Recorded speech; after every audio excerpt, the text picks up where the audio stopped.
Yo, hey, this is Andy. So today I'm going to talk about all things Dunlop, right? Is the brand relevant? Should you be getting Dunlop gear, balls, rackets, etc.? But mostly I'm just going to focus on, again, I don't do racket reviews because I mentioned to my buddy this morning that I get emotionally invested in these rackets and it messes up my tennis because I switch and I don't do too many of those racket reviews. But I've been hitting with a couple different rackets. Couple is an understatement, but the last 3 months has seen me on a journey. So it all started, and I'm gonna blame my buddy Vlad for this one. It all started during Vlad's wedding in August in Italy. So I was there looking for tennis courts to play on. I found some tennis courts, beautiful red clay, but I didn't find any hidden partners. And I think Vlad was too busy getting married or something, right? So this was like the day before the wedding. And so I went to the court, I ran down there because I was too cheap to pay for an Uber. So I ran down there and I started to take some serves and just having a good time. The Italian heat was really, really hot. And then started to hit some two-handed backhands, and I was like, this is okay. Just kind of self-feeding. And then I was like, ooh, let me hit some one-handers, right? Hit the one-handers, and I was just like, this is a feeling I haven't had in a while. And I looked at some old videos of me hitting some one-handers, and I was like, oh wow, that my entire footwork and mentality changes. And my the weird thing is actually my forehand gets better when I'm hitting one-handed backhand because of my footwork is better because I do a lot of more running around the backhand to hit good forehands and just overall I'm more aggressive. So that was 3 months ago. Is it 3 months? Maybe it's 2 months. Late August. Where are we now? November. 2.5 months, right? Started me on a racket journey per se, just kind of find the rackets that work with my one-hander and also help me out on the forehand. So I really loved a couple of rackets. The Slinko Whiteout, the V2. Thought it was quite plush. I thought they helped fix some of the launch angle issues that they had. Whiteout and also the Slinko balls were amazing too. I like the Whiteout V1, the 1820. Crisp. I was able to take big full cuts on forehand and backhand. And then I also liked. I didn't really gel with the Pro Staff as much. For some reason, it just doesn't work. The Pro Staff 97 doesn't work as well for my game. Um, I really like the Blade V9. That was kind of a surprise. And the Blade was just one of those rackets where I didn't, at least with the V9, I felt like it played fine stock, maybe just a tad bit of weight at 12, but really crisp, strung it up with Confidential at 48 pounds. Loved it. But I wanted to get back to the 95 square inch rackets.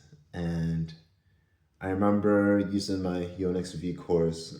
So one of the stupidest decisions I've made was selling my V Core 95D. I had two of them in a quarter and 3/8. And I sold them. I think the reason I sold them was I was like, well, there's one that's a quarter and one is 3/8, and I don't want to deal with having rackets of two different grip sizes. Yeah, the best feeling racket ever for the one-handed backhand, hands down. I hope Yonex re-releases that again. But the V cores after that, I've used them, enjoyed them. The 2018 version was quite raw, pretty good. That one I felt like needed the good old leather grip weighted 3 and 9 treatment. 2021 I felt was more modern.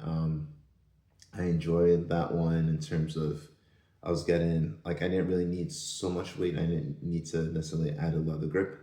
Um, but I think overall, I was getting probably a little bit too much pop from those rackets. So I just wanted to try something else, right? So I remember, I think it was 2 years ago, I played against an opponent. He was using this racket, the Dunlop CX Tour 1820, and he had me on the ropes, and I barely won. This is one of the leagues where you count games, and like if the time runs out, and I think I basically came out of like a 15-40 deficit to tie the match, and then I served out and won the next game. So I basically won by one game or something. But his volleys were unreal, and he was somehow managing to get top spin with this 1820, right? But I knew for the my game at the time that this probably wouldn't be necessarily the best. But now that I revisited the one hander, thanks Vlad, I was like, okay, let me try this out, right? And I had so much fun playing tennis with this. So much fun. Um, I mean, it's probably not the best if all you're concerned about is winning, but in terms of fun, I absolutely love this. And before I get into the details of the racket, I know a lot of you guys like to. I think we think that us YouTube influencer people, like, we just get paid to say this kind of stuff, and I don't get paid to say this kind of stuff. Hopefully, I will get paid to do it, but let's just start a little bit with some of the negatives around Dunlop, and then after that, then you'll see I'll be effusing with the positives because I really love this brand, love the company. So let's start with the negatives. First off, the Dunlop Australian Open balls are probably the worst balls that I've tried in recent times, and I would actually use Costco pen balls over the Dunlop Australian Open. They fluff up way too much, but that's just that particular brand for me. The Dunlop ATP Grand Prix have been really great. I love those as well. The second negative,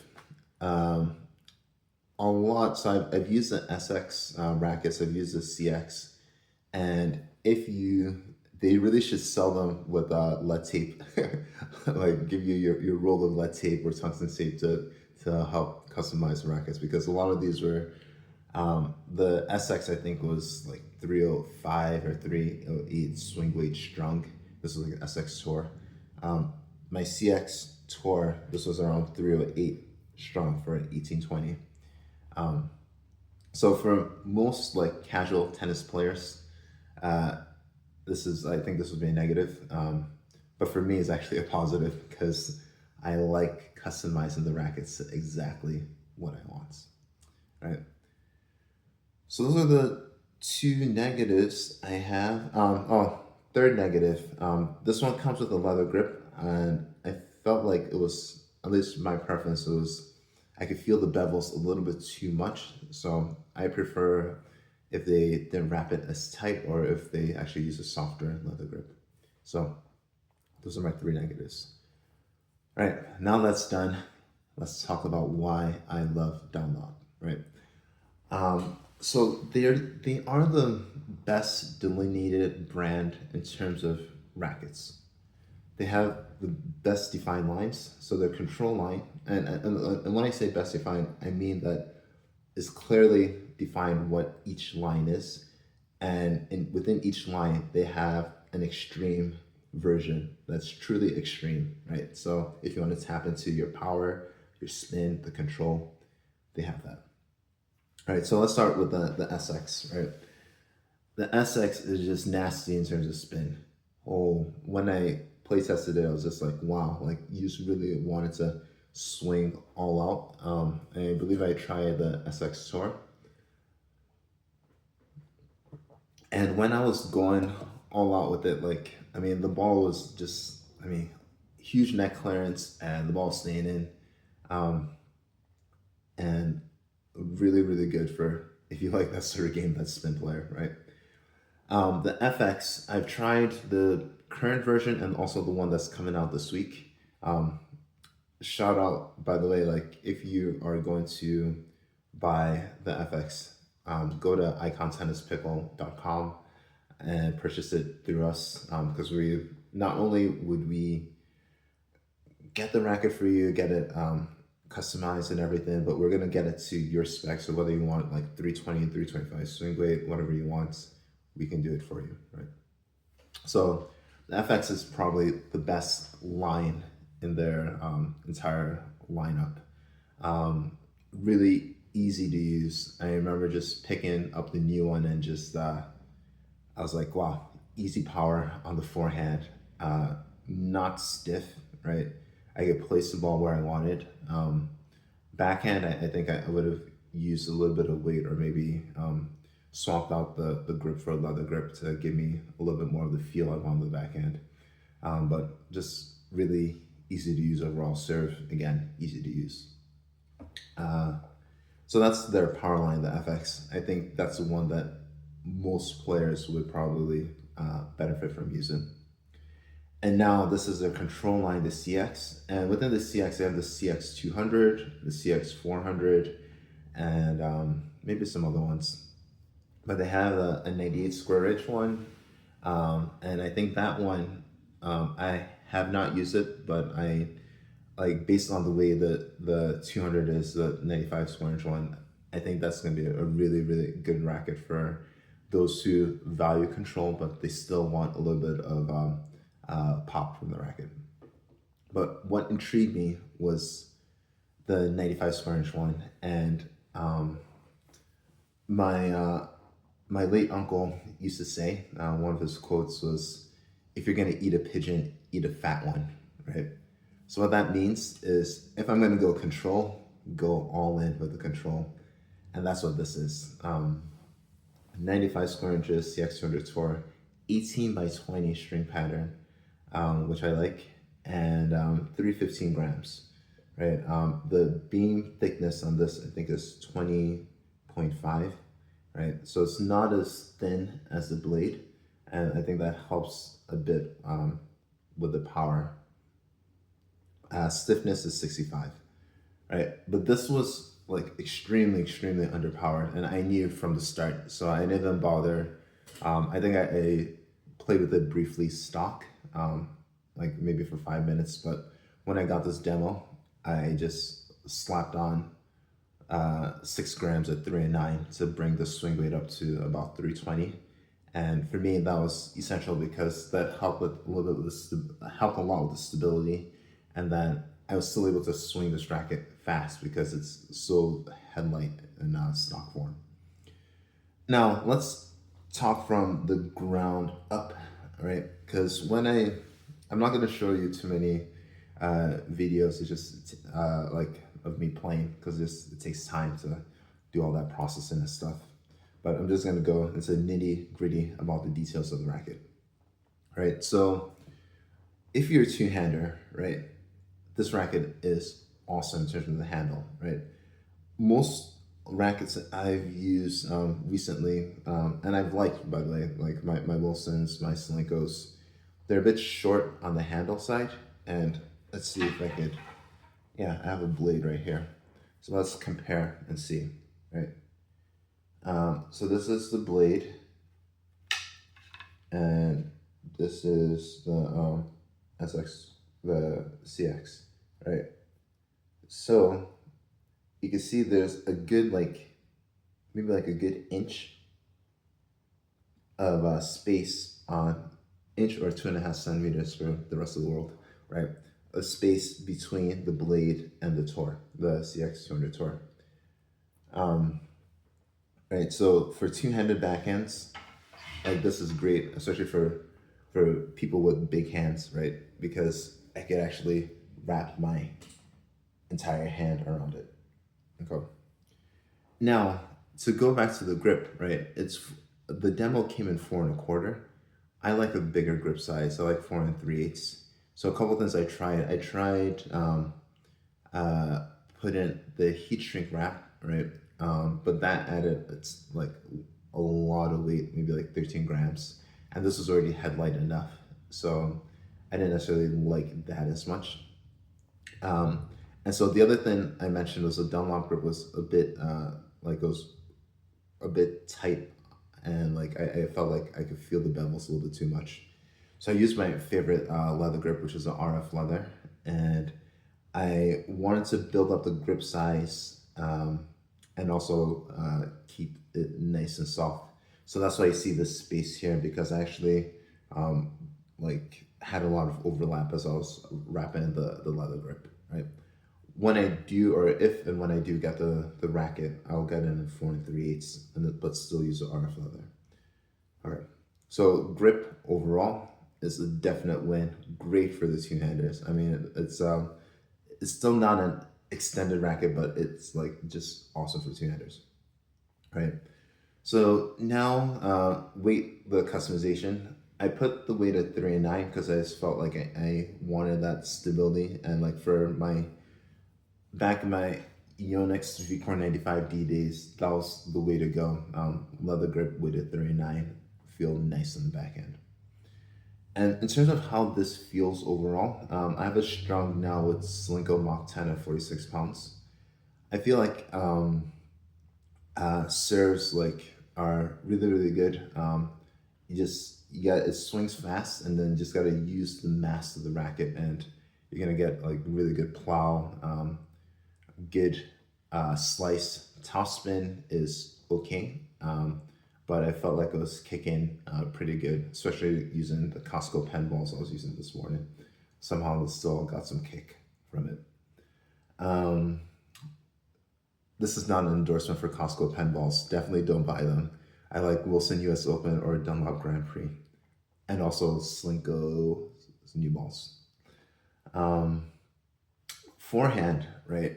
Forehand, like I felt like in this particular setup that I needed to focus on clean contact, but clean contact while ripping the fuzz out of the ball, right? So going for heavy topspin and going for a high launch angle, because the sort of strokes I would use with my traditional modern or my modern frames, like if I just block back the return, this kind of just dumps the return in the net, right?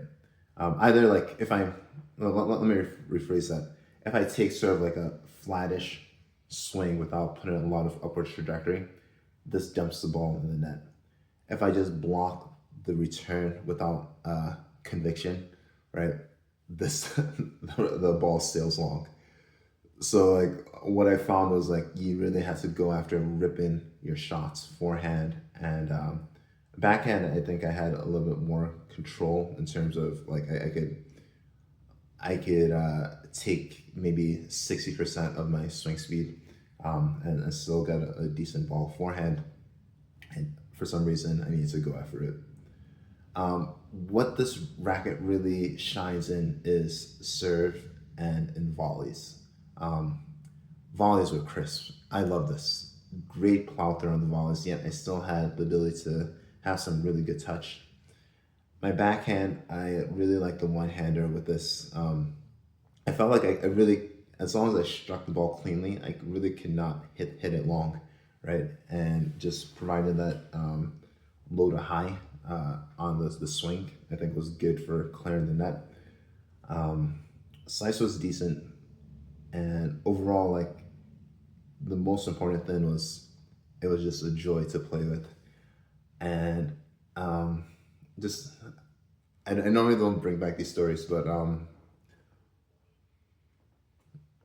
was playing a match this Saturday. I was playing doubles. So I was playing, and it's a very good team. It was playing against the number one team in the league.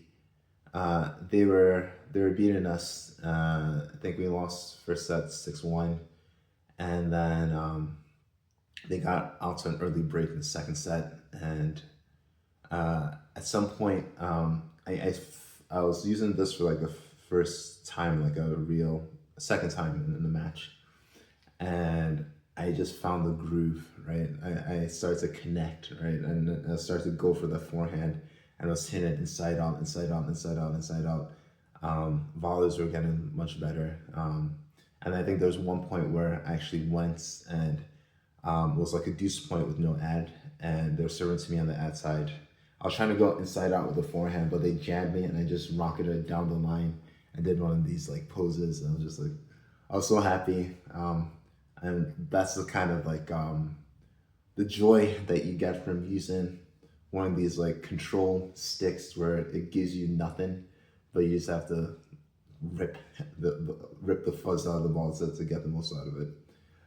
So we still lost, but what the other, so not the team they played against, but the team that was like next door, the double team, they reminded me of a point when I was playing a tournament 7 years ago.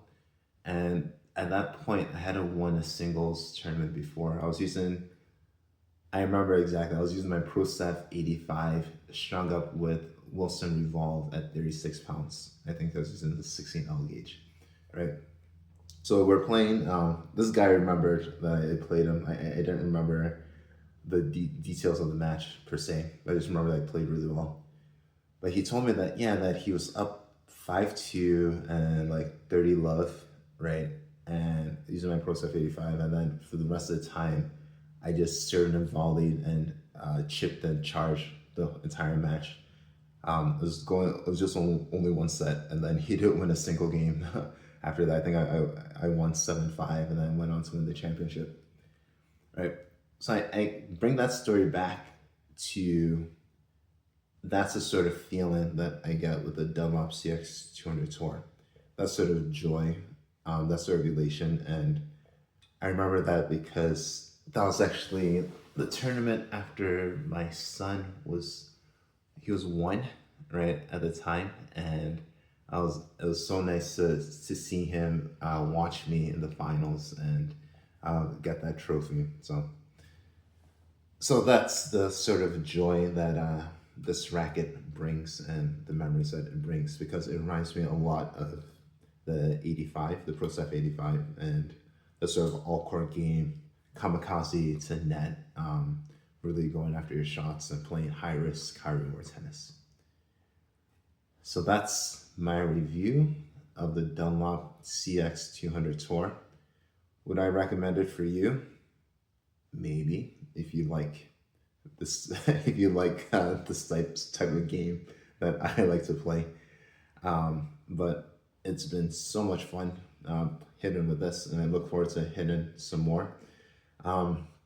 Strings, I'm not necessarily sold on the string setup. I honestly think going all out with natty gut in the mains, and then a good polyester in the cross, that's probably the way to go. I don't think I'm gonna put the money in for natural gut. So I'm gonna try this for a little bit longer, and then what I want to also try is my Tour M8 and putting this in the full bed. All right, but Dunlop A+, A+, A+, A+, great racket. Keep on doing what you're doing as a company. You're breaking through in the tennis domain, so really here to see what you guys end up doing. And again, if you're gonna get Dunlop, order it online at my site, icontennispickle.com, and we'll get you set up in sort of customization, stringing as well.